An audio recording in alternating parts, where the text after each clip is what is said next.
আমাদের আজকের এই যৌথ বাহিনী অভিযানে আমরা আপনারা জানেন যে মাজার বস্তি যে এলাকা এটি অত্যন্ত সন্ত্রাসী কর্মকাণ্ড এবং ছিনতাই রাহাজানিতে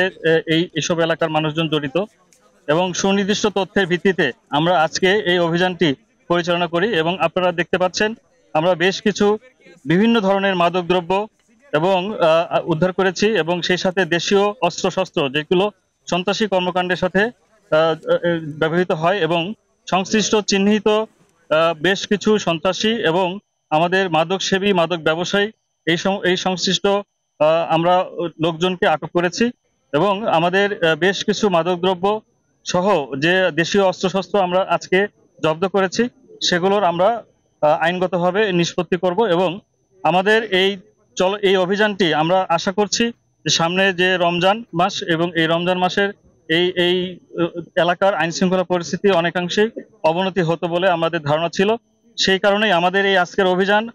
রমজান মাসে আমাদের মানুষের দৈনন্দিন যে স্বস্তি সেটি ফিরিয়ে দিবে বলে আমরা আশা করছি এবং আমাদের এই অভিযান সামনে অব্যাহত থাকবে এবং আমাদের এই আইন শৃঙ্খলা পরিস্থিতি এবং জনজীবনে স্বস্তি আনা পর্যন্ত আমাদের এই অভিযান অব্যাহত থাকবে। কতজনকে গ্রেফতার করেছেন, পাশাপাশি কি কি মাদক উদ্ধার হয়েছে, টাকা পয়সা পাওয়া গেছে?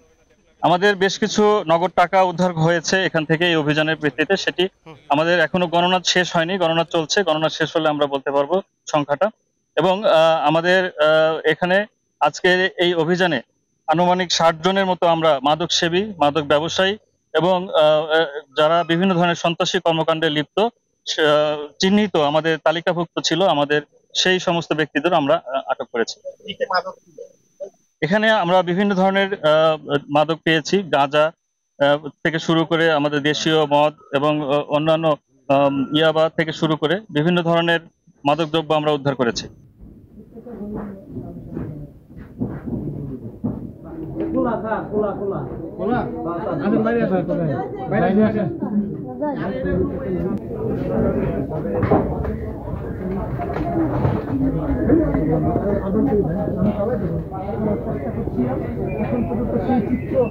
আমরা আপনাদেরকে দেখানোর চেষ্টা করছি।